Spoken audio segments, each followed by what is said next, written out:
Hi everybody.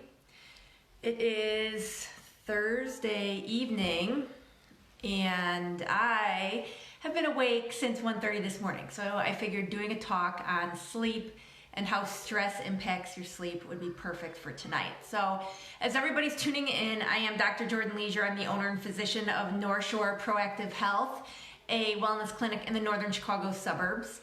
And we started this group obviously because our current situation is contributing a little bit of new stress to our lives. If this is the first video that you've seen, I suggest you go back and watch. We have what we started last weekend. So we've got maybe 4 or 5 other videos that have to do with the nervous system, how it is impacted by stress, how it changes under stress, perceived and real. And we've been hitting a few requested topics the last couple days. So we put the hard science on hold. Everybody put their notepads away. We discussed children's health yesterday, and we are talking sleep tonight. So obviously, because I am not very well rested, I have a handful of different notes. So if you see me looking around, I'm trying to just keep everything together. So we'll hop in, and again, as you're signing on, say hello, let me know where you're watching from, if you're watching live, and also if you're watching the replay, let me know what time you're watching. If there's a good time for everybody, maybe we'll try and move these around a little bit so that we get a little more interaction, because I think the live questions really help everybody to recognize that we're all kind of in the same boat. We can relate, we have similar stressors, and even if we have different sources, unfortunately, a lot of our reactions are the same. So we're talking about how all of this stress impacts sleep. And for most of us, this is in a negative way. I can tell you firsthand that people that are depressed will often appear to sleep more, but that does not mean that they're sleeping well. It does not mean that they are well rested. It's just a side effect of the entire system being depressed. Depression is not just a mood disorder. It actually depresses your metabolism. It can depress heart rate. It depresses your digestion. So, along with that goes what appears to be more sleep. Anxiety, on the other hand, can, and so can depression. There's no cookie cutter reaction to any of these diagnoses. They are essentially different sides to the exact same coin. And even with neurotransmitters, you can have a neurotransmitter panel run on 10 patients, 5 of them have depression, 5 of them have anxiety, and you would never in a million years be able to pick out who was symptomatically displaying one symptom over another. There's just no rhyme or reason. So that's some of what makes the impacts of stress so much fun. Now, how does that relate to what's going on right now? And of course, our immune system, because that's what we want to be working on all the time. So we're going to talk tonight about our adrenals. Our adrenals are 2 eensy-weensy glands that sit on top of our kidneys. So if you picture your back, just above your butt in either side of your flank, about the size of fists, sit your kidneys. And then if you can picture, tiny on top of that are your adrenals. So the term adrenal fatigue is very popular. It's pretty much a misnomer. Your adrenals don't get tired, they get used up. And your body also can become sensitized to the hormones that your adrenals are releasing if they're releasing them too frequently and in too high of a dose. So that's part of the reason that our adrenals just don't work as well as they could, thus the term adrenal fatigue. A handful of symptoms that are related to adrenal fatigue: if you're having difficulty sleeping, if you're having difficulty getting up in the morning, those can be 2 big ones. Craving salty food, the inability to handle stress. And again, that can be real or perceived. That could be a physical stress, and that could be what a lot of us are experiencing right now, which is a perceived emotional stress. A depressed immune system, because again, if we have too many of those hormones coursing through our blood, all of the energy of our body is going to be focused on that system, and that's not going to leave energy for our immune system to be working as well as it could be, which is not in a position that we want to be right now. Having higher energy levels in the evening, overusing stimulants like caffeine. Can anybody relate to that? I can tell you, I try not to do it now, but I could drink coffee right before bed and it would have absolutely no effect on me. Ding, ding, ding. That's a sign that your adrenals are not working the way that they should be, because that caffeine should be keeping you up at night. So if that's you and you're drinking coffee all day long, then you may want to, you might be a redneck, you may want to back off of that and allow your body some time to heal naturally. What else? I think the only one we didn't also talk about was having high levels of fatigue during the day. And again, there's a lot of different dysfunctions in the body that can contribute to each of these things. But collectively, if this sounds like you, if this is relatable, then you might want to have your adrenals looked at. So in our office, what we do is we run a 4-point cortisol test on patients. And this is often done along with additional testing. When it comes to labs in the body, you never want to look at just one pinpoint little thing. The 4-point cortisol is typically taken, it's a saliva test, so you get little vials, you get to spit in a little vial, and it's taken first thing in the morning, and then approximately every 4 hours that you're awake. Now, if you are consistently having sleep disturbances and you are up every evening at 3 a.m., then your physician may have you switch that up a little bit and we call it a pull, have you do a pull at that 3 a.m. time so that you know exactly what's going on in your body, you know what's going on with your cortisol at that time. It helps to paint a really good picture. Oftentimes we will also run some urine tests to see what's going on with your neurotransmitters, because again, they all work hand in hand. So you want to know what's going on with your serotonin, your norepinephrine, your epinephrine, your GABA, your dopamine, all of those things, because again, those levels, hi Michelle, thanks for tuning in. All of those levels will play a role in your energy, in your motivation, in how well you're sleeping, and we want to know exactly what to hit. One of my biggest pet peeves, as someone who's been on prescriptive antidepressants, I can tell you that 20 years ago, when I was on something, they did not do their due diligence in determining what a patient's dysfunction was. And what do I mean by that? Generally speaking, if somebody was diagnosed with depression, you were just given an antidepressant, and typically this was probably the whatever the salesperson that bought the doc lunch that day, that's the antidepressant that you were given. And that's just the way, unfortunately, again, 20 years ago, the medical community worked. And if that antidepressant wasn't working for you, typically they would up the dosage, you know, and then maybe they'd give you some sleeping pills, because in addition to your anxiety or depression, now your medication was causing some additional sleep disturbances. And I can tell you that over the course of 20 years, that type of prescribing has not changed that much. It hasn't changed to the amount that I would like to see it.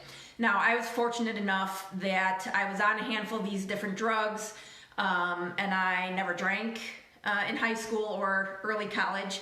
I never did drugs, and I was an athlete, and I was a college athlete. And given these drugs, I noticed that my performance went down, my brain was not talking to my body, and that was very, very scary. Of course, you know, individuals that drink excessively or do illicit drugs, that's what they're looking for. But for me, that was a very scary feeling, and so I took myself off of these antidepressants and the sleeping pills. So I was fortunate enough that we located a psychiatrist at the time that actually did urine testing and took a look at which of my neurotransmitters were out of balance. So why was I feeling the way I was feeling? And for me, it was actually an issue with dopamine, as opposed to a lot of the antidepressants and anti-anxiety medications on the market, and still on the market and heavily utilized today, all have to do with serotonin. For me, my serotonin was fine. So they could give me serotonin SSRIs and other serotonin provoking drugs all day long, and it wasn't going to make me any less depressed because my serotonin was not my problem. So I implore you, if you know someone that's on antidepressants or anti-anxiety medication, to please, watch these videos, take a look at some lifestyle modifications, some integrations, sit down with a functional medicine physician and take a look at why you're feeling the way you're feeling and not just treating these symptoms, because it's a very, very scary place to play when you're messing with someone's brain chemistry. And these medications, they were never tested for long-term use. So there are quite a few individuals that I know personally, patients that I have, of course, that have been on Xanax, they've been on Wellbutrin, they've been on Provigil, which a lot of these things have not only suicide but homicide as side effects. And these are, even given to children. But these things were never tested beyond 6 weeks.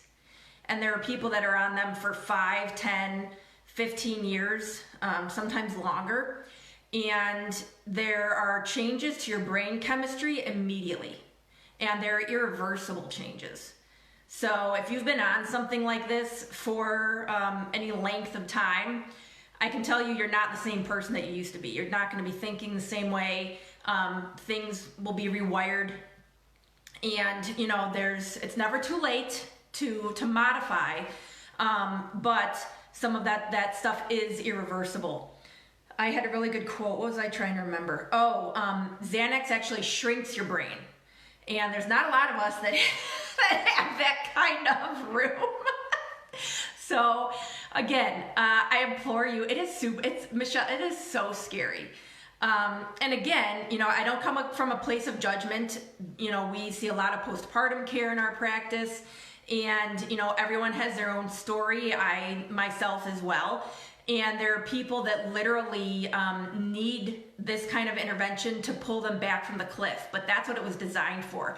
So, once you're pulled back, you need to modify your lifestyle interventions so that you can maintain how you're feeling with the exercise, with the healthy eating, things like that, with the emotional connections, stuff like that. And I think that needs to be emphasized much more in all of the aspects of our daily life. I think our reliance on pharmaceuticals is becoming far too grand. A couple other things I wanted to hit on as it pertains to our adrenals and our sleep. Along with these pharmaceuticals, any pharmaceutical that you're on, and it doesn't have to be a medication that is particularly for anxiety or depression or stress management, but anything can cause a sleep disturbance. So you want to really watch what you're taking, and these side effects can change over time. So even if you've been taking a medication for 10 years and never had an issue, and then all of a sudden you start to develop changes, that can still be a side effect. Side effects can change. Our body chemistry changes over time, our environment changes, obviously our stress levels change. So you want to really watch and make sure you're communicating openly with your physician. And we're going to talk tonight about supplementation again and herbs. And again, I have to remind everybody, this is my legal disclaimer, please do not add in or remove anything, whether it's a pharmaceutical drug or a supplement, without speaking directly with your physician, whether that's your functional medicine physician or the prescribing MD for your medication. Really watch what you're doing, because anything can have a side effect or a complication. So be careful with that. Now, why does anxiety or stress or depression cause sleep issues? Now, some of it can be the biochemistry, like we talked. If our adrenals aren't working the way that they should, and our hormone levels are out of whack, then those cortisol levels are going to change throughout the night. And we talked in an earlier video, the ideal cortisol rhythm, as it's called, is, again, if we're picturing ourselves as an African on the plain, and the sun is rising and we wake up from our hut, that's when our cortisol should be at its highest. It's our adrenaline, we're ready to go, our eyes pop open at 6 a.m. and you start getting on with your day. As you go through the day and you're expending energy, you should have that nice gradual decrease through the day. You should not have that 2 or 3 p.m. drop that a lot of people experience. I particularly see this in a lot of our female clientele. And then, you sort of bottom out throughout the rest of your evening and you skate into night and you fall into bed sort of spent. Now, that's not necessarily what we want to see. It's very, very common. That does not mean that it's normal. And then if you're having, again, those midnight, whether that is 1 a.m., 2 a.m., 3 a.m. spikes, and that's waking you up consistently, again, for some women, and I hope that you're getting the moral or the underlying theme of all of my videos is everything in your body is interconnected. It doesn't matter if it's a medication that you're taking or a hormone or a neurotransmitter or one organ. You cannot treat something in a bubble. Everything is going to have a side effect. Everything relies on everything else. We are a very delicate balance of science going on every second, and everything that you do, whether it's a thought, and again, that can be a subconscious thought or it can be a conscious recognition. It can be the water that you're drinking, the air that you're breathing in, or the food that you're eating. All of it is going to impact your health. It's going to, like a giant Rube Goldberg project, it's going to have an effect on something and trickle down and knock something else over. So make sure you're aware of everything you're doing for your body. So in addition to all of that chemistry that's going on, you can also have some physical effects of the anxiety and depression that are keeping you awake. So racing thoughts. Does anybody in the room want to admit to having racing thoughts the last couple weeks? That's probably, I'm assuming, why I was up so early. I don't know if we want to call it this morning or last night, but racing thoughts is a very, very common problem for a lot of us that are experiencing anxiety or depression or this raise in stress lately. Racing heart and racing body. So your sympathetic nervous system, if everything, your fight or flight response, if you're agitated and you feel like you have to hop out of bed at any second and fight that lion, that's gonna definitely impact your quality of sleep. Having muscle tension, and that can be anywhere in the body. It can be in the jaw. I see a lot of clients that clench in the evening. It can be leg cramping. It can be issues with your GI system. Constipation and diarrhea are very, very common in individuals that are experiencing anxiety and or depression. And that's, again, for a variety of reasons, both biochemical and physical. And then other anxiety symptoms, it's sort of a vicious cycle. You're having difficulty sleeping. Better sleep would be the answer to your anxiety and depression, but you're having trouble sleeping. So hopefully you can integrate a few of the ideas this evening and start yourself on the right path to better sleep, because it's not just about choosing to sleep better, but it's about laying the groundwork and doing a handful of these other things that will eventually contribute to you sleeping better. Don't eat within 3 hours of sleep. That's one of my biggest recommendations. Unfortunately, a lot of us are trying to fit in far too much these days. We are busy, we are overrun, we're managing stress. So if you can limit that and you can stop eating at least 3 hours prior to going to bed, that will help. Sleep in a cool room, temperature-wise, and you can, there's lots of places you can Google colors to paint your bedroom, things that are going to help to elicit, make it a more calming environment. And yes, that's ideal. Some of us don't have that much room for modification, but anything that you can do is going to help in that arena. I always say to keep the room, if you're trying to sleep, keep it for S's. So that is sleep and sex. Don't be working on the computer in your room. Don't have your kids in your bed. Don't have your pets in your bed. And that can be conflicting for a lot of people.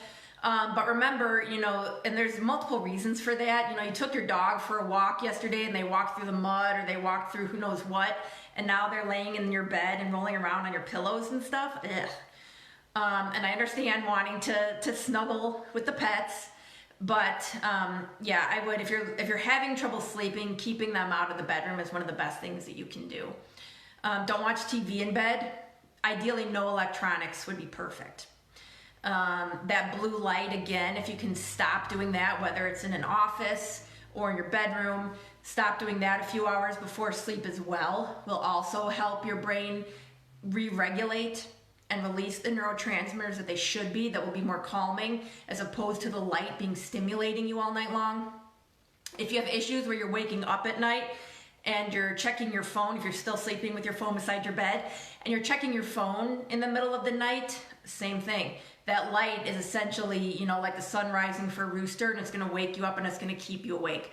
So try to minimize that and just push through and wait until your alarm clock goes off. A few herbs. We hit herbs a few videos ago. And again, I put a link if anyone's interested in ordering. There's a link to Fullscript, which is who I use to fulfill any of the herbal orders. And herbs should be very specific, so I typically recommend that you schedule a consultation, whether it's with me or somebody else, to discuss that, because there can be a lot of interactions with medications, because herbs are very powerful. They're awesome. They're great for anxiety and depression. They're wonderful for improving sleep. What else did I want to put on here?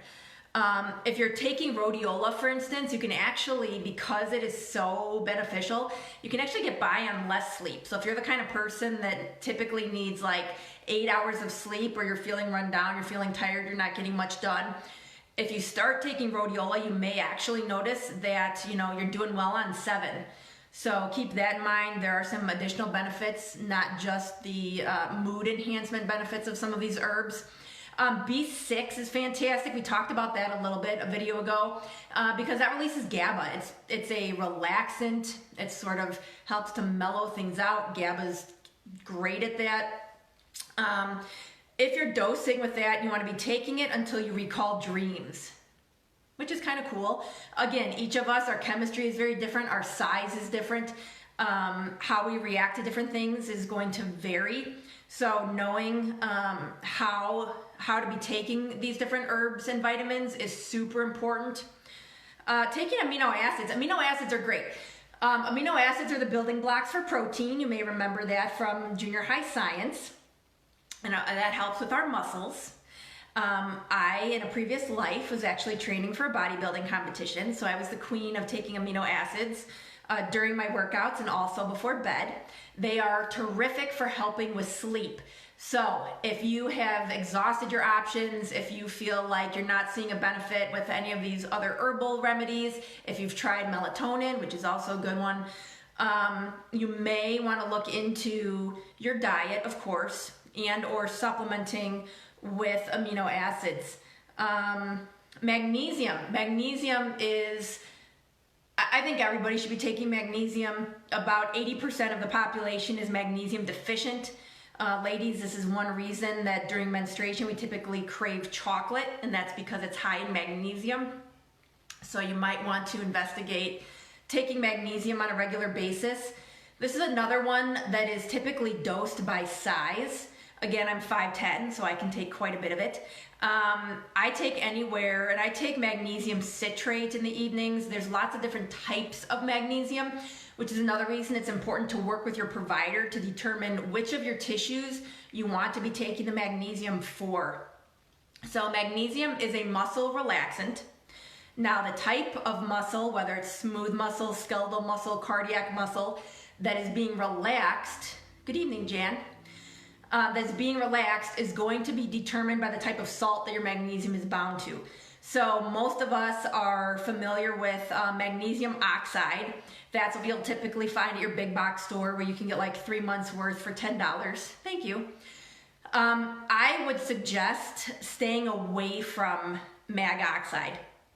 If you are having constipation issues that are untreated, yes, mag oxide is going to be a good go-to. It helps to pull water into the intestines and helps you be more regular. But if we're talking more about improving the quality of your sleep or muscle aches, then you want to take a closer look at either magnesium citrate, a magnesium glycinate, or a magnesium threonate. That's an awesome one for the brain. If you're having headaches, migraines, I recommend it for quite regularly. And again, typically starting with like 200 milligrams, depending on your size, is a good dosage. And again, please discuss all these recommendations with your provider prior to starting or stopping any regimen. And then you can dose up. Typically I say to bowel tolerance. So if you are not having 2 bowel movements a day, you might want to increase your water, your activity level, and possibly your magnesium. What else? We hit on melatonin a little bit. Melatonin is fantastic for reflux and also for sleep. It's, it's best known for sleep. It is a hormone. You want to watch how often you're taking it, what your reliance is on it. It is okay for children. I have mixed personal feelings on that. The research says it's okay. I'm still undecided. What else? Oh, zinc. Zinc is a good one too, especially, this time where we're discussing how our stress is impacting not only our emotional well-being, but also our immune system. And zinc is great for immunity. We all know that. Make sure you take it on a full stomach because it will cause GI upset if you have an empty stomach. But also, a zinc deficiency has shown to double your risk of pneumonia. And I sort of made a vow to not mention you-know-what on this site. However, it is not it's not the virus that is killing people, but it's the pneumonia that they develop as a secondary infection to the virus. So if you are able to boost your immune system, that's why there's quite a few individuals that end up catching this virus and then recovering. So, of course, you want to be proactive and do everything you can to bolster your immune system so you don't have to worry about this at all. And zinc may be one way to do that. So in wrapping up, we discussed a little bit about our adrenals, how that impacts our sleep, what we need to do to better our environment. Sleeping in a cool room, I recommend sleeping in as little as possible. I sleep in socks. That's it. It helps to regulate your body temperature. You'll sleep better most of the time, except for last night when I was up at 1:30. That's why this talk is a little bit all over the place. Because I am right there with you, believe me. I did get a lot done today though. The other thing I wanted to touch on real quickly, because we were talking about adrenals, is thyroid. So if there's a woman on this video, if there's a woman watching this video that has been diagnosed with a thyroid condition, and I'm gonna go out on a limb and say probably hypothyroid. If your physician, and depending on who is regulating your medication, whether it is your primary care physician or your endocrinologist, if they are not running a full thyroid panel on you every 3, 4, 6 months, you need to request that they do so. If they are only running, yes, possibly you, if they are only running your TSH and they are changing your medication based on that, in my personal opinion, that's malpractice. That is akin to taking a photo of somebody and zooming in on their eye and trying to give you details on that person. If that's all you could see, could you tell the sex of someone? Could you tell the race of someone? Could you tell if they were attractive or not? Probably not. So that's, a kind of a good analogy so that you can understand why we need to see the whole picture of what's happening. Because again, your body's like a science experiment, and just looking at that one hormone level is not going to tell you what's going on in the body. It's not going to tell you if you have an antibody issue, which is actually the underlying cause of a lot of thyroid condition. What is the number one thing to do to treat Hashimoto's? Anybody? It tells me there's 4 people watching. Somebody has to know the answer to this. Come on, ladies. What's the best thing to do for your thyroid if you're diagnosed with Hashimoto's, which is an autoimmune condition? Okay, I'll spill the beans. It's stop eating gluten. Put down the bread. Literally, in my patients, I've probably seen 4 months. If you go gluten-free, your antibody levels will return to normal and your thyroid will start to heal, and you will start having more energy. You will lose weight. You will, what's with the questions, Jan? I've told you this 10 times. You will sleep better. You'll have improved mood. Pretty much, 80% of the symptomatology that we treat our thyroid patients for are improved dramatically simply by cleaning up the diet. And again, that is a blanket statement because it depends on the degree of the damage. It depends on any other comorbidities that are going on. But that is one of the easiest things you can do for yourself is cut out the gluten. Put down the bread, put down the pasta. Try it. No joke, guaranteed. So I hope some of those little hints and tips help you understand why during these times of high stress, again, whether that's real stress or perceived stress, we do have trouble sleeping.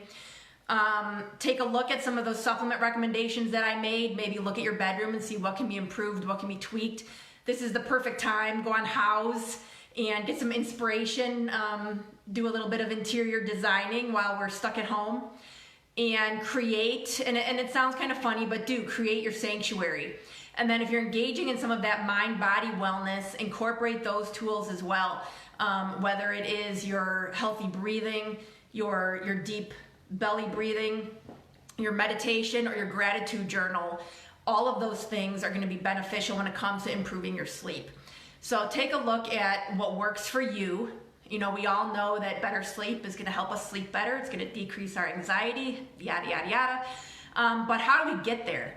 And it's integrating each of these pieces to the puzzle and figuring out what you're most comfortable with, the choices and the changes that you want to make. And that's what's going to help improve your health overall. And at this juncture, improve your sleep. So my light's changing a little bit. I think my camera's trying to adjust to the sun setting. If there's questions, let me know. We've got a handful of people on and I've got a couple minutes if there's anything I didn't talk about. If you have specific sleep suggestions that work for you, please share them.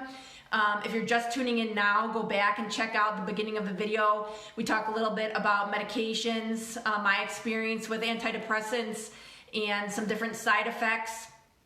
If you are watching this on replay, again, feel free to comment because I go back and I look.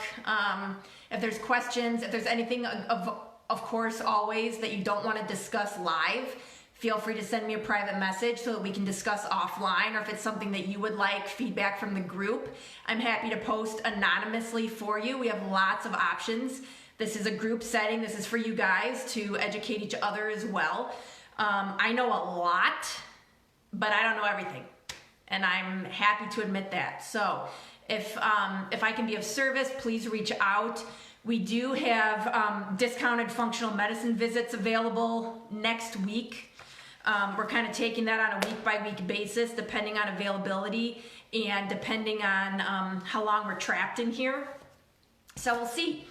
I've got time, so if you want to sit down and you want to Skype with me and you want to answer to one of your questions privately, let's do this thing and let's get you super healthy. I had an awesome consult today and I think we got her on the right track. So if there are no questions, I'm gonna go and try and get some sleep. What time is it? 7:15. I feel like if I go to bed now, I'm gonna be up again at 1:30 in the morning. So who knows? You guys dodged a bullet because I actually half thought of doing a Facebook Live when I was up at like 3 a.m. On cortisol. I thought that would be appropriate. That's why I was inspired to do this. So as always, thanks for watching. Have a wonderful evening. I love you all. We made it another day. Tomorrow is Friday. It's a weekend. Yay!